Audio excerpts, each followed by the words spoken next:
I feel like my name is Escobar. I go extra hard, extra regular. Hello brothers and sisters, welcome back to my channel. So today I have a new video, which is the top 15 things I hate about my car. It's a little bit chilly outside, it's raining, I'm not sure if you can tell. I'll try to clean up the lens and stuff like that whenever the raindrops hit it. But no more excuses, gotta get a video out. So today, the top 15 things I hate about my car. There's gonna be a new video coming up soon, the top 15 things I do like about my car, but let's get right into it. The first thing I don't like about my car is the fact that you can't check the oil fluids, you can't check any of the fluids inside the car without having a special screwdriver or a system checking it. You can't physically check anything. It's just the way BMW is, and I just don't like that about the E90s. The second thing I don't like about my car, the E90s especially, is that the auxiliary ports where it fits in, is the chips are really flimsy and they break really easy, and they just give me a pain. Once they break, you have to replace the whole center console in order to fix it, which is just not worth it. But that is the second thing that I don't like on my E90. This car gets curb rash like it's nothing. Man, it is really pouring. I'm like wet all over. Look at the window. Trying to make my video over here for you guys, but it's just not working.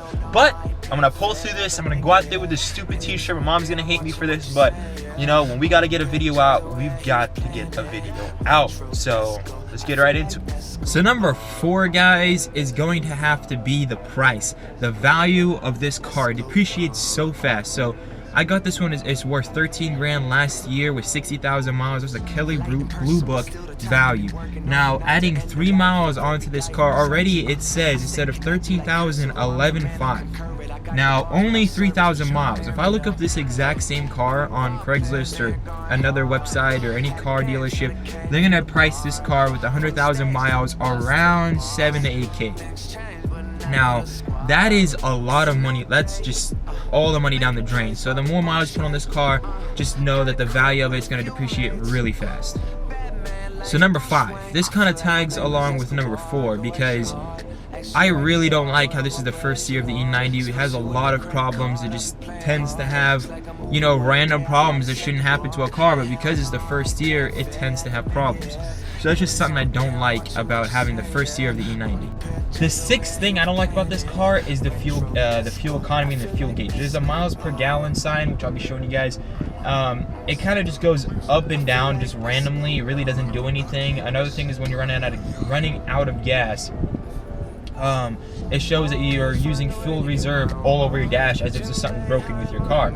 It just makes the car look kind of cheap, and it doesn't look, you know, nice with your friends. You got lights everywhere on your car saying you're out of gas, you're almost gonna be out of gas. It just doesn't look nice, not appealing. Number 7 has to be the insurance.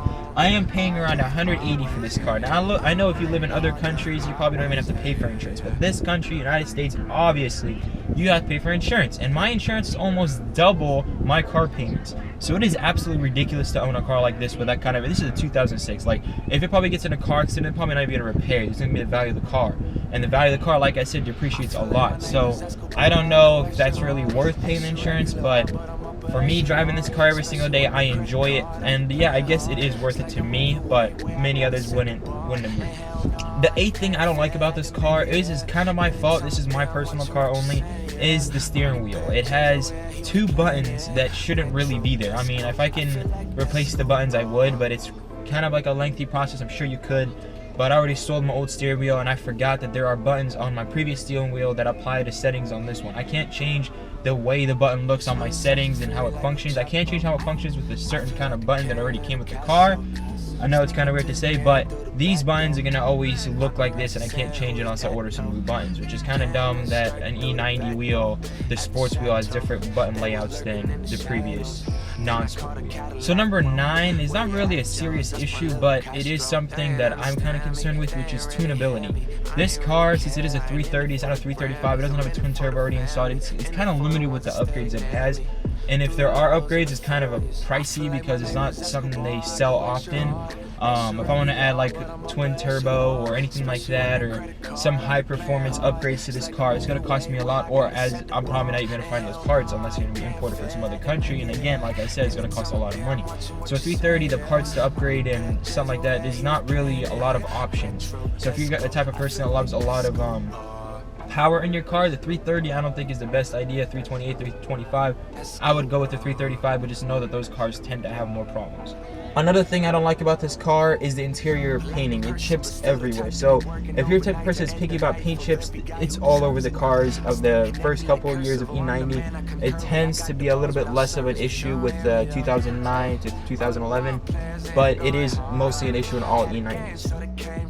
The 11th thing I don't like about my car is that the fact that when I bought it, I didn't notice that it had like a bumper damage. The 12th thing I don't like about my car is that it has the older style grills. I would prefer the newer ones over the old ones.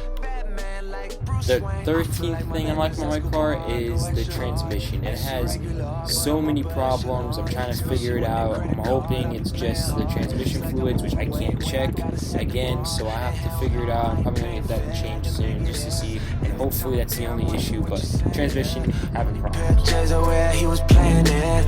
Retro, let's go. I feel like Escobar. And the last thing I dislike about my car is the rear brake light. It has a lot of things that are peeling around it, and for some reason, I don't know why, it wasn't like this when I bought it. When they delivered my car, this was an issue. So these are a couple issues that I've encountered with my car and throughout my time of ownership. Now, these things came like it, some things just eventually happened. But hope you guys enjoyed this video. I hope you guys will take these tips into consideration when buying an E90. Or if you guys have similar problems, please let me know, so I know I'm like the only one that are having problems like this with the first E90, or if you have any other E90. Alright guys, take it easy, and I'll see you guys in the next video.